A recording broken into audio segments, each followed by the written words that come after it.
বিদ্যে বোঝাই বাবু মশাই চড়ি শখের বোটে। মাঝিরে কন বলতে পারিস সূর্যি কেন ওঠে? চাঁদটা কেন বাড়ে কমে, জোয়ার কেন আসে? বৃদ্ধ মাঝি অবাক হয়ে ফেলিয়ে হাসে।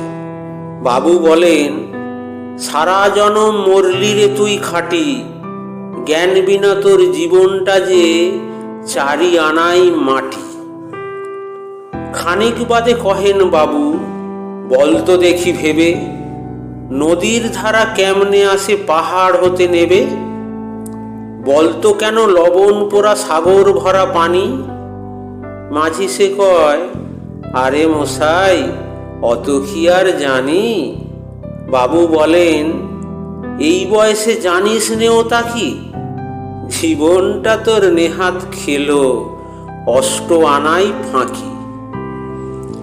আবার ভেবে কহেন বাবু, বলতো রে বুড়ো, কেন এমন নীল দেখা যায় আকাশের ওই চূড়ো?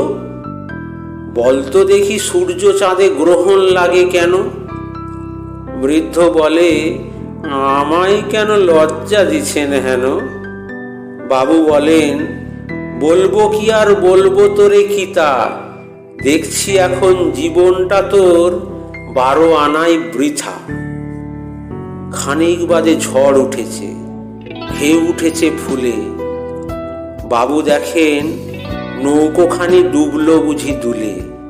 মাঝিরে কন, এ কি আপদ, ওরে ও ভাই মাঝি, ডুবলো নাকি নৌকো এবার, মরবো নাকি আজি? মাঝি শুধায়, সাঁতার জানো? মাথা নাড়েন বাবু। মূর্খ মাঝি বলে, মশাই এখন কেন কাবু?